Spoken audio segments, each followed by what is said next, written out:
In this episode of the Create Wealth podcast, I'm excited to have Gauri Devidayal, who's the founder of The Table and the Mac Street Cafe, two of Mumbai's most popular restaurants. This episode is a masterclass on the economics behind a restaurant and what it takes to create a successful food and beverages brand. I'm sure you'll enjoy this one. I'm Sandeep, Jethwani, the co-founder of Deserve and the host of the Create Wealth podcast.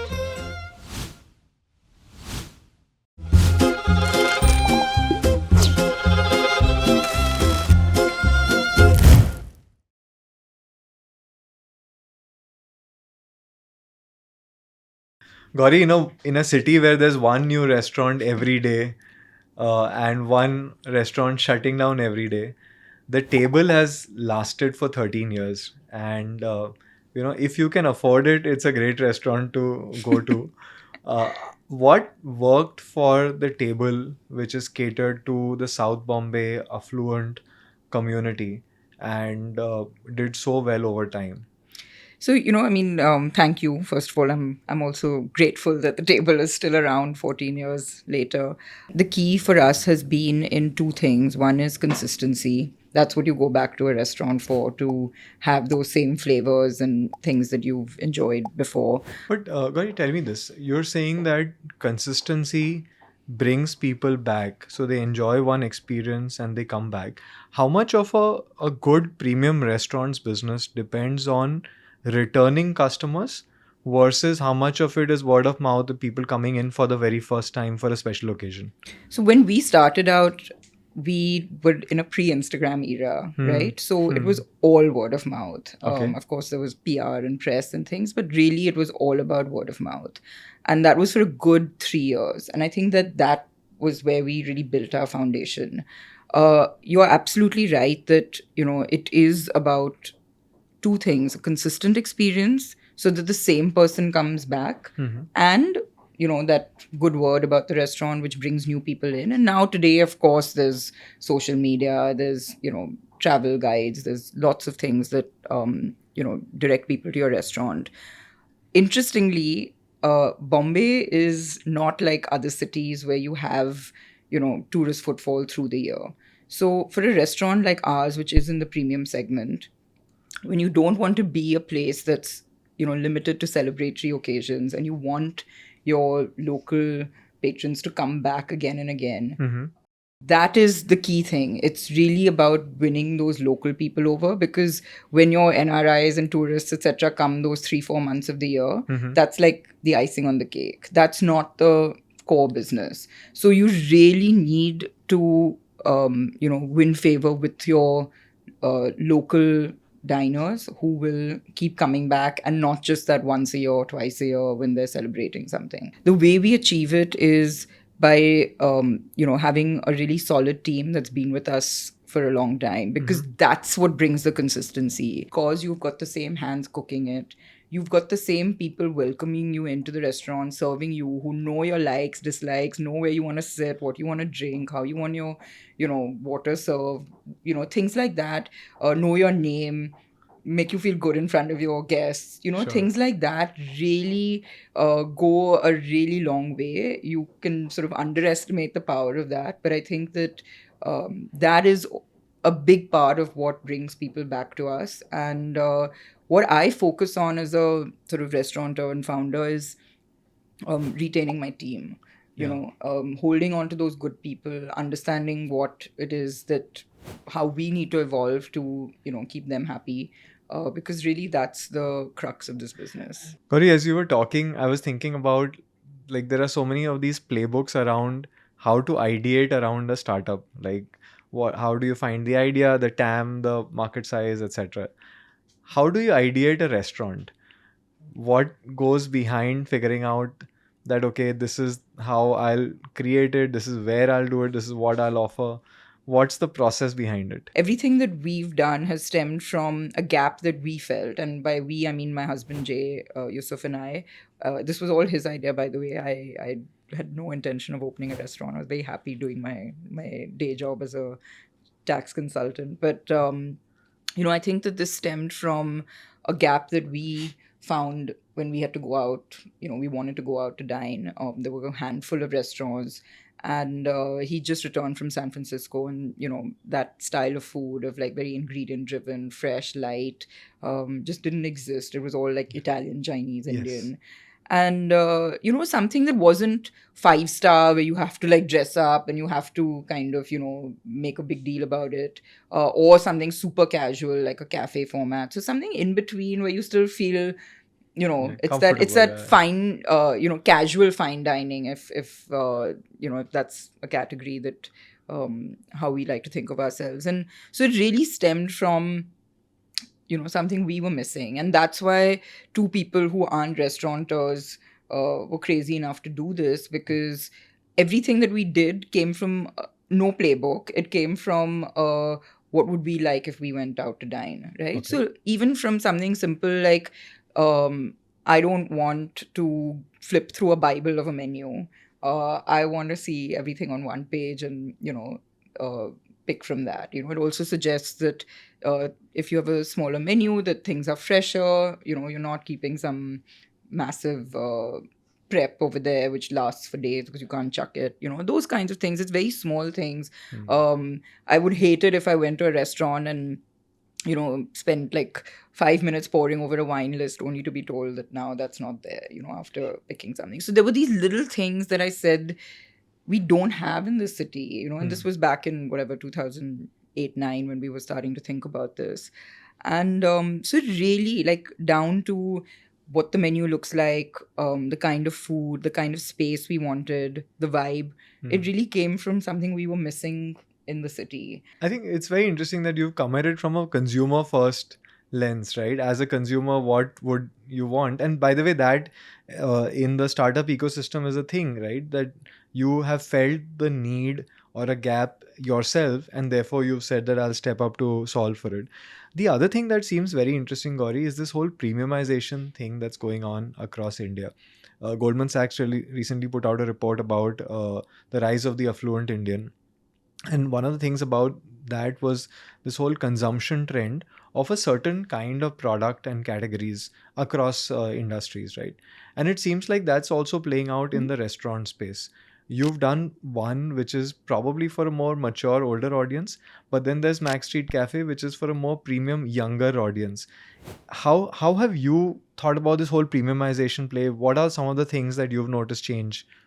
So you're 100% right that that audience, our target audience, has definitely grown over the last sort of 5 years, if not longer, because of disposable income. It's that thing of India's going from a place of need to a place of want, right? Sure. And we're seeing that play out.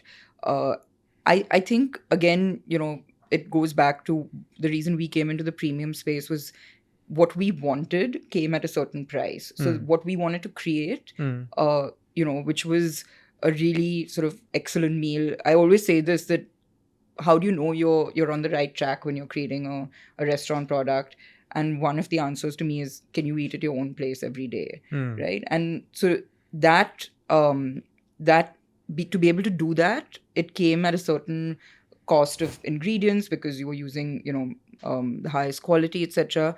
And it put us into this premium space, right? We were priced almost the same as 5 star hotels, and Sure. I remember we got a lot of flack for that in the beginning, thinking, people saying, where do you get off sort of charging that?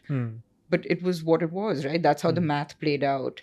What we've created with Mag Street is a more it's not about the price necessarily. I think it's more comfort food, it's more familiar food. Yeah. And therefore it appeals to actually 3 generations of people. So we find that you'll have grandparents, parents, kids coming for a meal, and there's something for everyone. Yeah. I don't think the tables sort of that is as an offering, right? Yeah. So you'll find the same guest dining at one day and the other day, in the same week. And that's what's great. We're like, keep it in the family.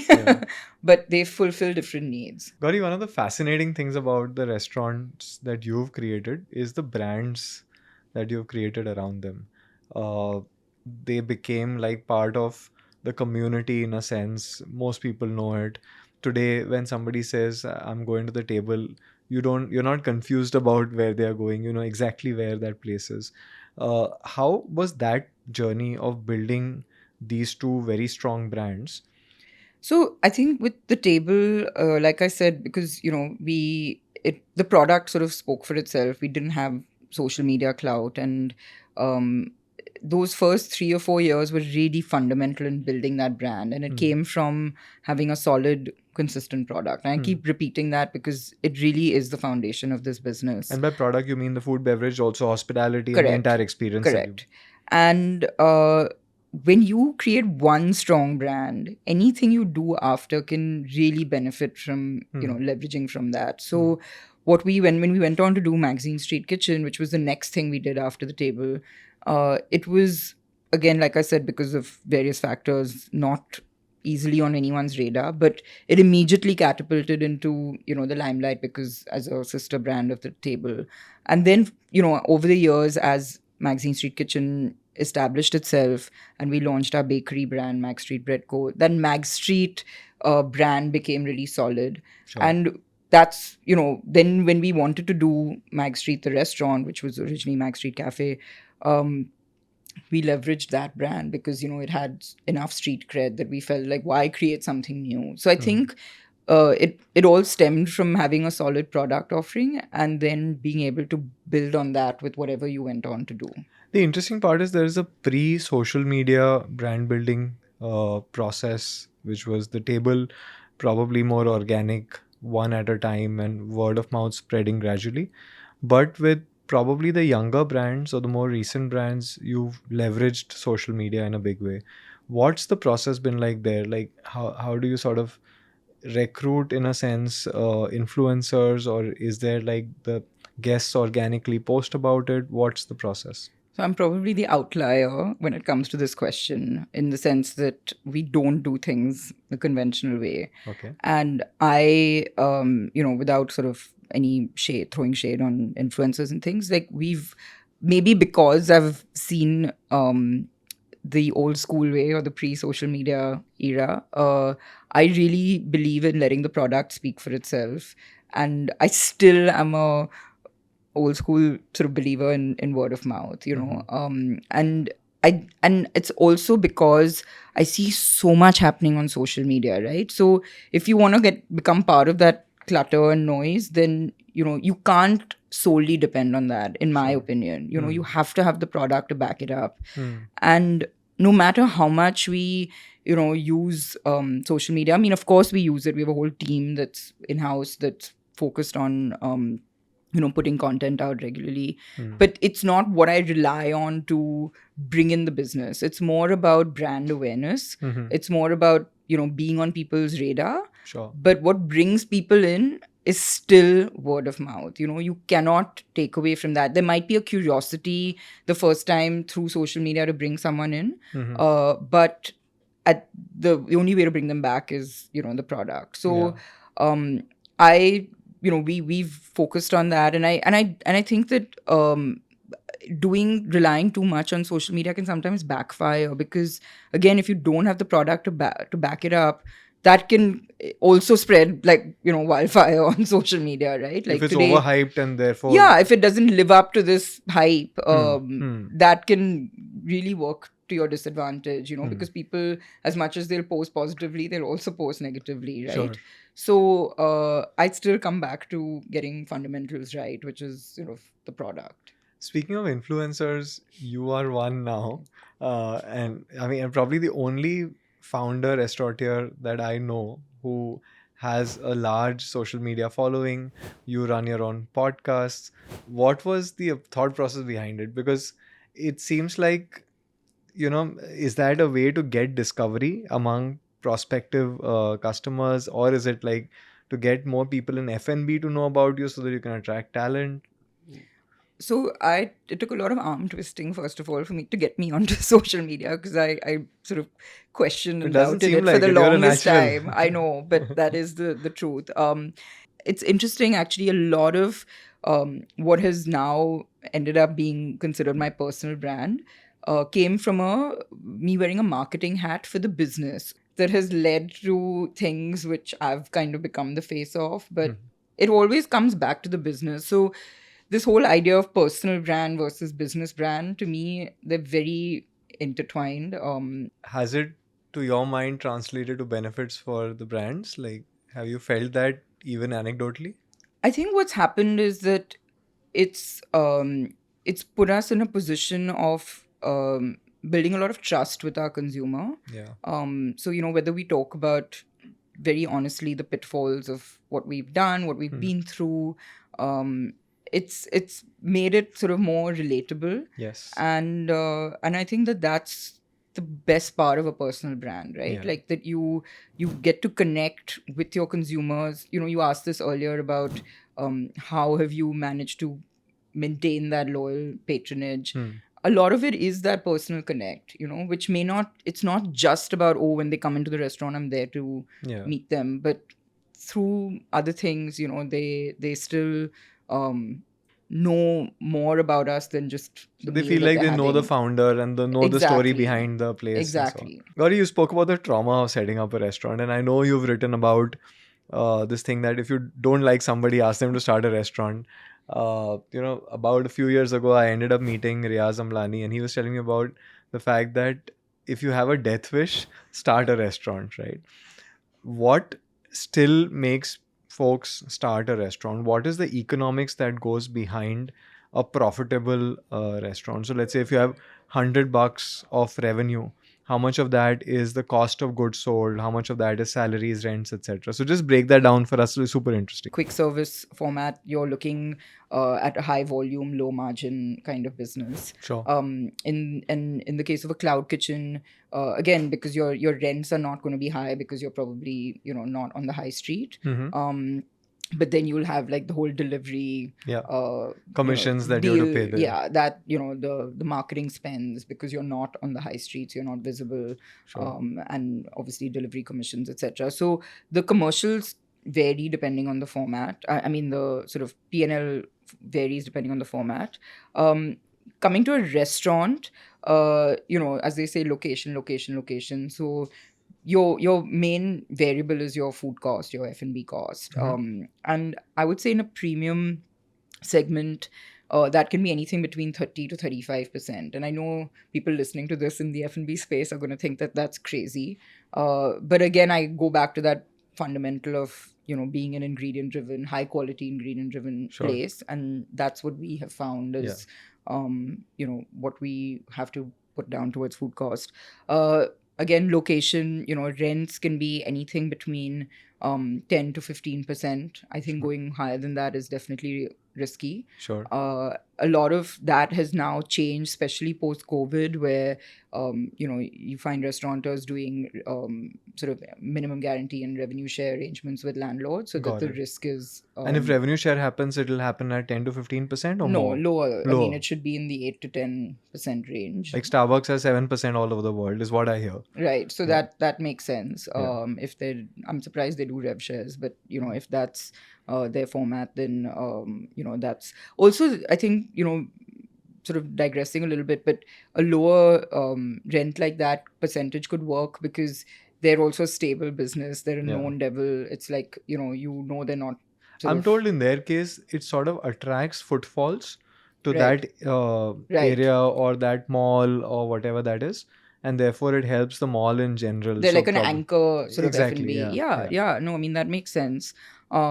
So again, like I said, rent, depends on what you've figured with commercially with your landlord. Uh, Labor, right? That's your other big chunk. We are probably closer to about 25%, between 22 and 25%, which again is very much on the higher side. Sub 20 is what most restaurants would do, but for the same reasons I mentioned earlier, which is that for us, staff retention is a big part of our success story, and so I guess that's why we are on the higher side. Sure. We also have expat chefs, etc. So Yeah. those things creep Add that up, yeah. percentage higher.